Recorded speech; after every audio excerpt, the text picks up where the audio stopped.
With the U.S. supplying billions of dollars of munitions to Ukraine and growing tensions in the Taiwan Strait, some Pentagon generals are sounding alarms about the dwindling supply of U.S. weapons at a time when the cost of replacing them is skyrocketing.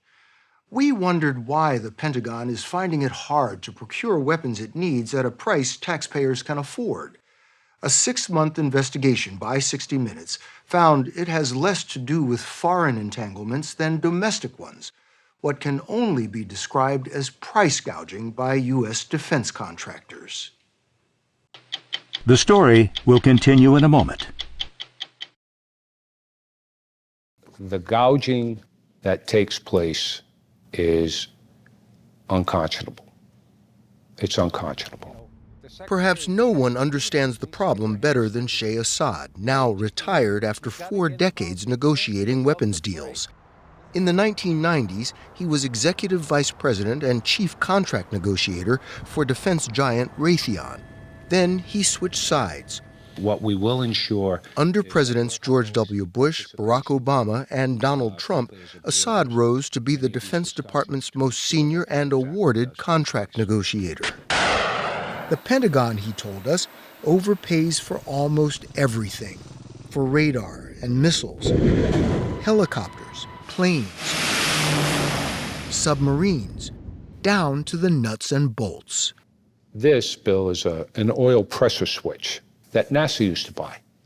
Well, their oil switch with all of the cabling costs $328. This oil switch, we paid over $10,000 for it. So what accounts for that huge difference? Gouging. What else can account for it? To Assad's former defense industry associates, he was the most hated man in the Pentagon for his dogged scrutiny of their pricing practices. No matter who they are, no matter what company it is, they need to be held accountable. And right now, that accountability system is broken in the Department of Defense. So does that affect our readiness? There's no doubt about it. You just can only buy so much because you only have so much money. And that's why I say, is it really any different than not giving a Marine enough bullets to put in his clip? It's the same thing. Assad points to the Patriot weapons system, a pillar of air defenses for the U.S., NATO, Ukraine, and Taiwan. In 2015, Assad ordered a review, and Army negotiators discovered Lockheed Martin and its subcontractor Boeing were grossly overcharging the Pentagon and U.S. allies by hundreds of millions of dollars for the Patriot's PAC-3 missiles. And over a 7-year period, these companies just keep raking it in. What level of profit are we talking about?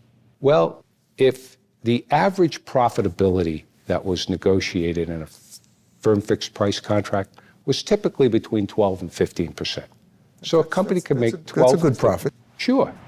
But Shay Assad told us Pentagon analysts found total profits approached 40%. Based on what they actually made, we would have received an entire year's worth of missiles for free. An entire year worth of missiles. We would have got them for free. Boeing declined our request for comment.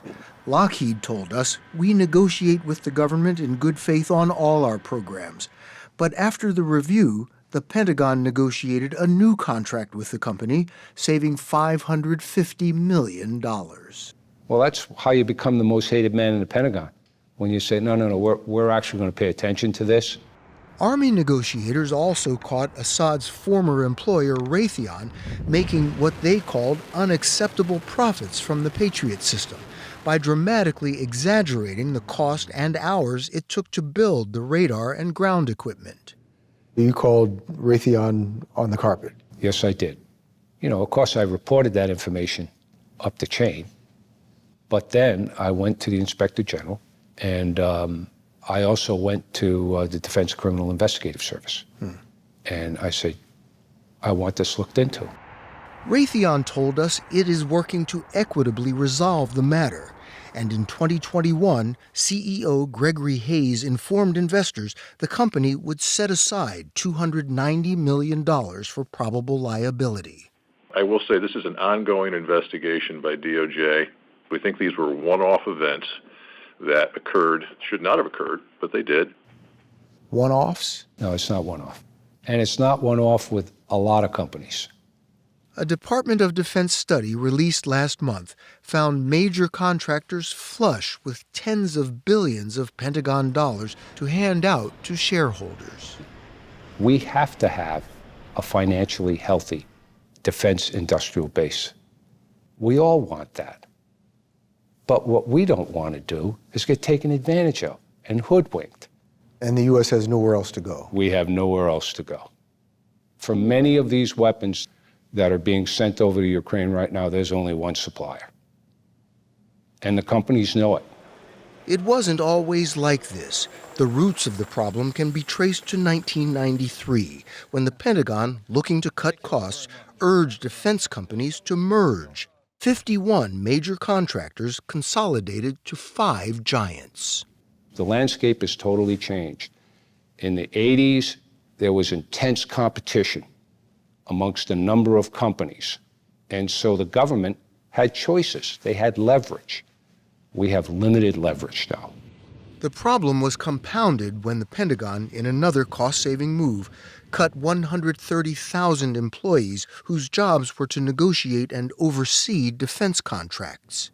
The watchdogs in the government. The watchdogs, the negotiators, the engineers, the program managers, over 50% was removed. It was the era of, downsizing Absolutely. government, getting government out, let business do their thing. And it was ultimately a disaster. And the government was complicit. Yes, they were convinced that they could rely on the companies to do what was in the best interests of the warfighters and the taxpayers. The Pentagon granted companies unprecedented leeway to monitor themselves. Instead of saving money, Assad told us the price of almost everything began to rise. In the competitive environment before the companies consolidated, a shoulder-fired Stinger missile cost $25,000 in 1991. With Raytheon now the sole supplier, it costs more than $400,000 to replace each missile sent to Ukraine.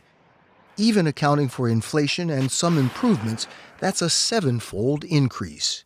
Industry's motivations and objectives are different than the Department of Defense's. Retired Air Force Lieutenant General Chris Bogdan spent his career overseeing the purchase of some of the country's most critical weapons systems. They are companies that have to survive, make profit. The Department of Defense, on the other hand, wants the best weapon systems it can have as quickly as possible and as inexpensively as possible. Those are opposite ends of the spectrum. But in our system, there's nothing wrong with profit. No, there isn't, but taken to an extreme, industry may not make the best decisions in the best interests of the government. General Bogdan says we've only begun to feel the full impact. Morning. In 2012, he was tapped to take the reins of the troubled F-35 Joint Strike Fighter program. It was 7 years behind schedule and $90 billion over the original estimate. But Bogdan told us the biggest costs are yet to come for support and maintenance, which could end up costing taxpayers $1.3 trillion. We won't be able to buy as many F-35s as we thought because it doesn't make a whole lot of sense to buy more airplanes when you can't afford the ones you have. The Pentagon had ceded control of the program to Lockheed Martin. The contractor is delivering the aircraft the Pentagon paid to design and build. But under the contract, Lockheed and its suppliers retain control of design and repair data, the proprietary information needed to fix and upgrade the plane. So you spend billions and billions of dollars to get this plane built, and it doesn't actually belong to the Department of Defense? The weapon system belongs to the department, but the data underlying the design of the airplane does not. We can't maintain and sustain the planes without Lockheed's. Correct. So and that's because we didn't up front either buy or negotiate getting the technical data we needed so that when a part breaks, the DoD can fix it themselves. When a part breaks, it's likely to come from a subcontractor like TransDigm, which has seen its stock soar as it buys up companies the military depends on for spare parts. Founder Nick Howley has twice been called before Congress over accusations of price gouging. Sheh Assad's review team found the government will pay the company $119 million for parts that should cost $28 million. Could you sell to the DoD these parts at a lower price and still make a reasonable profit? I don't believe that's the question for us. TransDigm told us it follows the law and charges market prices. But in 2006, Sheh Assad says Apache helicopters were unable to fly without a crucial valve. TransDigm had taken over the manufacturer and hiked the price of the valve by $747, up almost 40%. We said, look, we need these parts to go on aircraft that are in Iraq. They simply said, we're not going to ship it until you cough up. To the battlefield. That's correct. This was going to the battlefield. By 2018, the valve would grow to cost almost $12,000. A Pentagon report called it extortion. In March, the Pentagon announced its largest budget ever, $842 billion. Almost half will go to defense contractors. While contract spending is going up, Pentagon oversight is going down through cuts and attrition. We met with recently retired auditors Julie Smith and Mark Owen and contracting officer Catherine Forsman, who are part of the downsizing. They told us with less oversight and Sheh Assad now gone, the Pentagon is losing the battle to hold down prices. So explain to me, why can't the Department of Defense just step up to TransDigm and say, no, we're not going to pay that? Because we don't have another source for a lot of the spares that they provide right now. They are the literally only game in town in order to make an aircraft fly. So we're at their mercy. Does that make sense to any of you? No, it is very concerning to me. Contractors see that they can do this. They are the ones that hold the power. So it's not really a true capitalistic market because one company is telling you what's going to happen. So if it's not a capitalistic system, what is it? It's a monopoly. Monopoly. If you're happy with companies gouging you and just looking you right in the eye and say, I'm going to keep gouging you because I know you don't have the guts to do anything about it, then I guess we should just keep doing what we're doing.